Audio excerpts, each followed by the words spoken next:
welcome back to my channel. So for today's video, I have another product review for you guys. We're going to be talking about the new Urban Decay palette. This is their Alice Through the Looking Glass palette, and it's pretty newly released. I played around with this palette for a little bit over a week now, just to really give myself enough time to mess with it, see what the quality is like, what the pigmentation of the shadows were like, before I hopped on camera and tell you guys my thoughts and opinion. And I feel like I've played with it enough to really get a feel of this palette. So this is what we're going to be talking about today, so if you are interested in hearing my thoughts and opinions on this new Urban Decay palette, then please just keep on watching. So of course, let's start off with the packaging. The packaging for the box and the actual palette itself is pretty much identical, besides the fact that the back is a little bit different. On the box, the back has all the colors that you're getting in the palette, which is really nice because you want to see what colors you're working with before you buy the palette.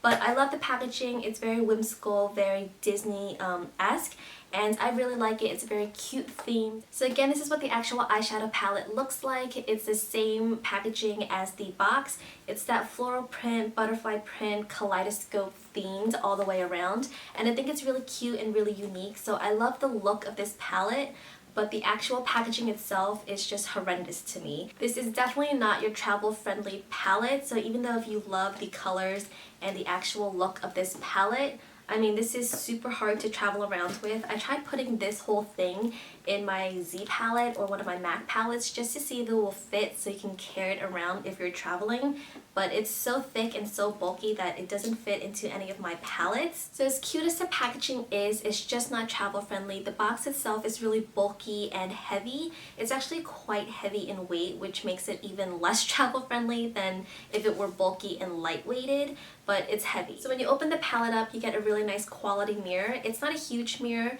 but it's a nice quality mirror. You don't get a distorted face looking back at you. And then you open these little doors up and you get a really nice, cute, you know, butterfly plastic thing in here, which is cute, but it serves no other function besides just being a cute design. I mean, it's cute, it's adorable, but I could have done without it. So that is the top of the palette. So then of course you have your eyeshadows. So this little drawer pulls out and you have your 20 eyeshadows in here. And it's a beautiful looking palette. The colors go really nice with the artwork that's in front of the box. So this is what the actual palette looks like. So again, as cute as the packaging is and as like whimsical as it is, I just find it so unnecessary to be this bulky and to be this heavy.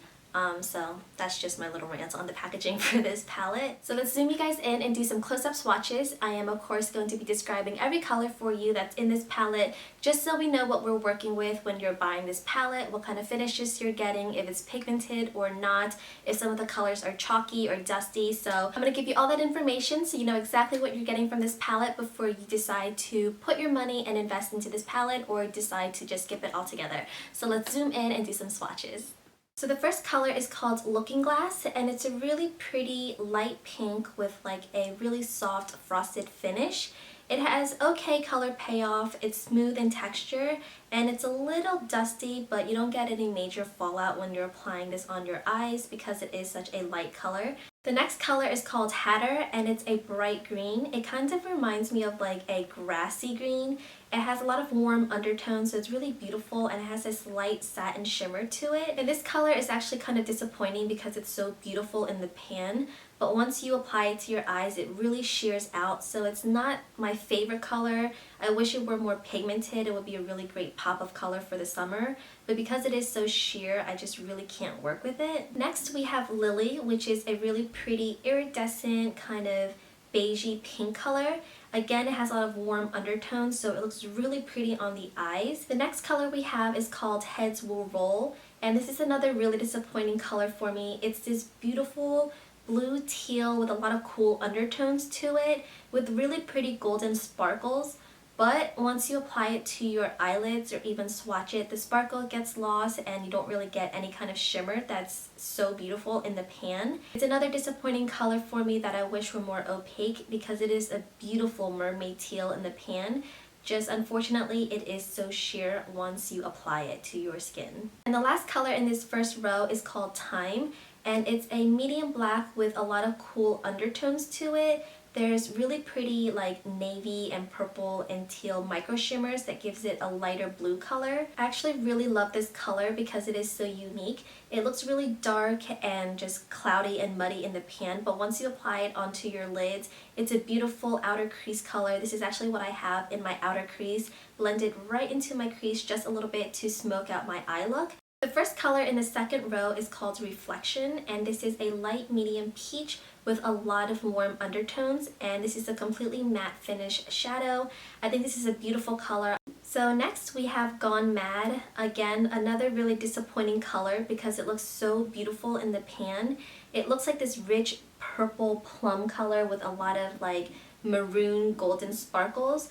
But once you swatch it or even on application on your eyes, it is so sheer and ridiculously hard to blend out. Next, we have the color Duchess, which is one of my favorite colors in this palette because it's so pigmented and it is so incredibly buttery and easy to blend out. I have this right on top of my transition color to really warm up this blue smoky eye that I'm wearing. It has great color payoff, great pigmentation. It's this peachy yellow, like mid-tone orange color with a lot of pink underneath of it, so it kind of looks like a rose gold, but it has more peach in it than most rose golds does, so it's a very unique color and I'm really glad that they included it in this palette. So next we have Bandersnatch, which is a dark blue with a lot of cool undertones, and this is a completely matte finish. I have this all over my eyelids right now as my main color for my smoky eye. I absolutely love this color. It's semi-opaque, but it's definitely more easy to work with than the other matte colors. So you can really build upon this color to get the pigmentation that you want. It's easy to blend out, and I love this color. And the last color in this second row is called Dream On. This is just the worst color and eyeshadow I've ever worked with. It's this beautiful mauvey purple with like a glittery finish in the pan, and I got so excited to see this color in here because it is so unique and that glitter finish just looks absolutely gorgeous. But even on a swatch, or even worse on application to your eyelids, it has so much fallout and it's so incredibly sheer. I tried layering this color over Bandersnatch just to see if it was one of those colors that is an overlay on top of another eyeshadow, but it just resulted in tons of fallouts on my cheeks, which messed up my foundation, and it was just so difficult to work with, so sheer, and just not worth it to put in this palette. So the first color in the third row is called Dormouse, and this is a mid-tone medium brown with red and a lot of warm undertones to it. This is a beautiful color. It has nice semi-opaque color payoff. It's really smooth and creamy and silky, and it blends like a dream. So this is another great transition color for this palette. Next we have Paradox, which is a golden bright medium orange color, and this has a really pretty frosted sheen. The pigmentation and color payoff to this color is absolutely amazing. I also have this in my upper crease area to use as a transition color. I used a lot of the warm orange undertone colors in this palette to use as my transition color because the teal I have is so bright. I really wanted to mute it down and really warm up this eye look that I have. So I used a lot of the oranges, and this Paradox color is perfect to warm up any smoky eye that you're going to be wearing.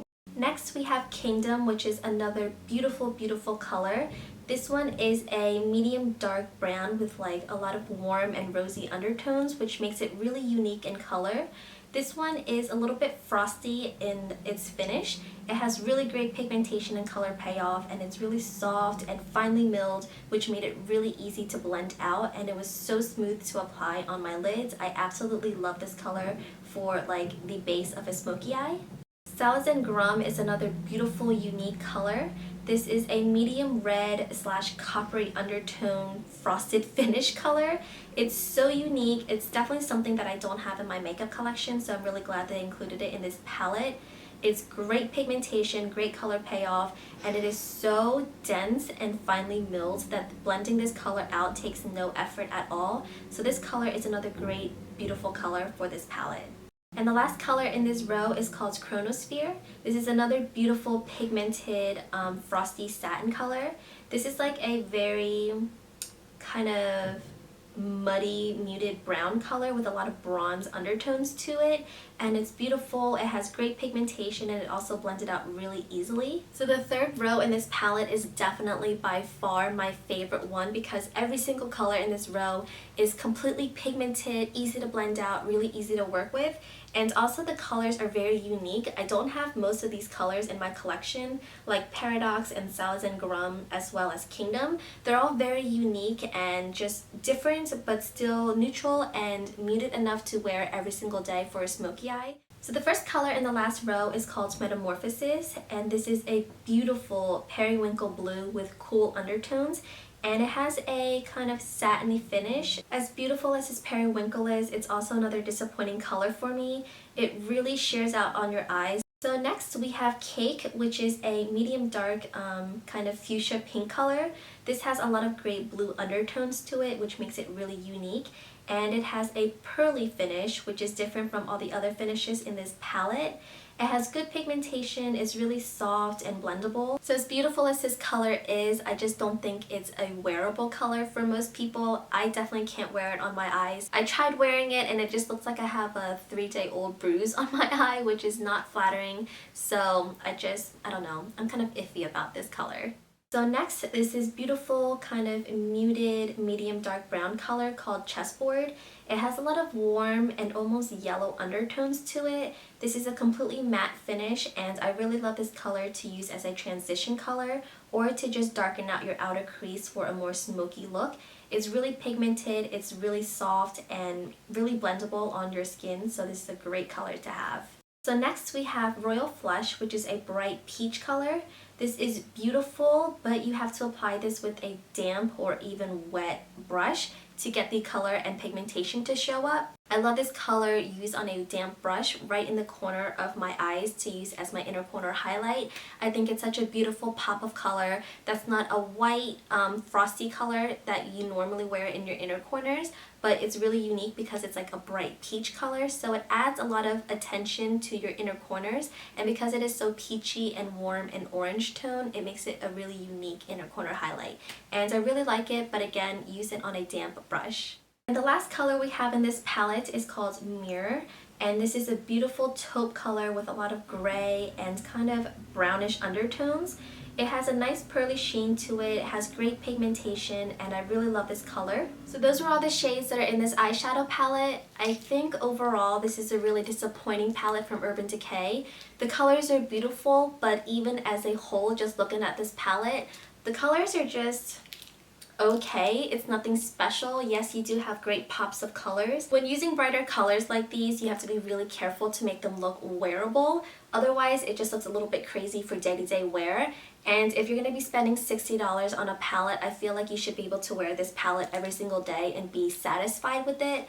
But I'm just not. The colors were really disappointing. I feel like this row was the only row that was Urban Decay standard. Otherwise, most of the colors are so sheer, so hard to work with, so completely unblendable on your eye that it makes it frustrating to use this palette alone. So I just don't think that it's worth it, and as beautiful as it looks in this pan, it's just not great pigmentation, not smooth, and not Urban Decay standard, with exception of this third row. I also did forget to mention that you get a double-ended brush just like any other Urban Decay palette that you get. It's a nice brush, but not something that I would really gravitate towards or pull out to use in an eye look. It retails for $60 and you do get 20 colors, which comes out to be $3 a color, which sounds amazing and reasonable and such a steal. But because the shadows are so disappointing, I really can't recommend this palette. It's just not worth the $60 to me. I feel like you can skip this and get a Lorac palette, one of the other Urban Decay palettes, like their Naked palettes are amazing. Or if you want pops of color, try an Anastasia palette. It's cheaper than this. You get about the same amount of shades, but you get amazing color payoff and pigmentation with the other palettes. So needless to say, I wouldn't recommend this palette, and I apologize if you do own this palette and love it. I just can't wrap my head around the pigmentation for some of these shadows. And if they're gonna throw a $60 price tag on a palette like this, every color should be beautiful and every color should be pigmented, not just 1 out of 4 rows. So that is it for this review, guys. I hope you found it helpful, and I really hope I didn't offend anybody who loves this palette. If there's any other makeup products that you want me to review and swatch for you, please let me know down in the comment section below.